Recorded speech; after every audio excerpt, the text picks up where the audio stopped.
Praise the lord. బాగున్నారా? ఒక నడతలన్నీ వాని దృష్టికి నిర్దోషముగా కనబడును. యెహోవా ఆత్మను పరిశోధించువాడు. ప్రియమైన సహోదరి సహోదరులారా, ఒక నడతల వాని దృష్టికి నిర్దోషముగా కనపడతాయంట. ఎవరికి వారు అనుకుంటారు ఐఎమ్ ఆల్వేస్ పర్ఫెక్ట్ అనుకుంటారు. ప్రియమైన సహోదరి సహోదరులారా, ఈ లోకంలో అందరూ పర్ఫెక్ట్గా ఉండేవారు ఎవరూ లేరండి.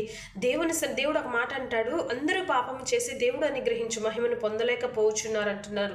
ప్రియమైన సహోదరి సహోదరులారా, ప్రతి ఒక్క మనిషి ఏదో ఒక తప్పిదము ఏదో ఒక పాపము చేసే ఉంటారు. కాబట్టి ఎవరు మాకు మేమే పరిశుద్ధులము, మాలో ఏ తప్పు లేదు, మేమేమీ చేయట్లేదని ఎవరు కూడా అనుకోకూడదు. కాబట్టి ఇక్కడ దేవుడు మనతో మాట్లాడుచున్నాడు సొలొమోను మహారాజు ద్వారా.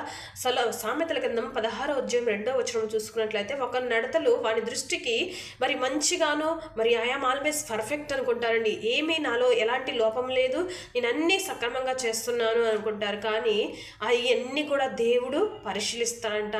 ప్రతి ఆత్మను దేవుడు పరిశీలించి పరిశోధిస్తాడంట. ప్రియమైన సహోదరి సహోదరులారా, దేవునికి ప్రీతికరంగా నీవు ఉన్నట్లయితే నీ శత్రువుని సహా మిత్రులుగా చేస్తారు. నీ యొక్క శత్రువులతో సహా కూడా మిత్రులుగా చేస్తాడనమాట. దేవునికి ప్రీతికరంగా, దేవుని యందు భయభక్తులు కలిగి ఆయన చెప్పిన ప్రకారంగా నువ్వు ఎప్పుడైతే నడుచుకుంటావో, ఆయనకి ఇష్టానుసారంగా